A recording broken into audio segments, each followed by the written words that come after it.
Wannan da kuke gani a wurin shutin fim ɗin gidan danja ga su can da giya a hannunsu ko kuma muna bayan fage.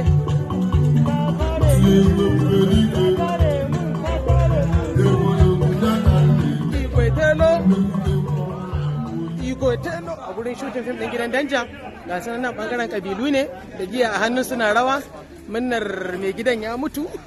Nan kuma bangaren musulmai ga su can a yadda fim ɗin yake, nan kuma ana takaici mai gidan ya mutu. Wani kallo sai gidan danja ga su nan ga masu zaman makoki su bangaren musulmai ne fim ɗin gidan danja. Su kuma murna suke wai an yi mutuwa ko gaskiya amma a fim sa can da bakin kaya sun sa bakin kaya. Kai Allahu akbar, Allah ɗaya gari banban. Da giya a hannun su riga su can. Bawo barawo barawo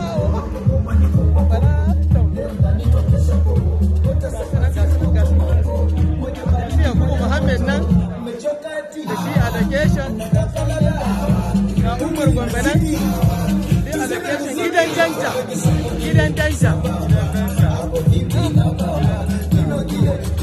latata washaka tasha so Allah ɗaya gari ban ba gidan danja film gidan on set gidan danja. Thank you.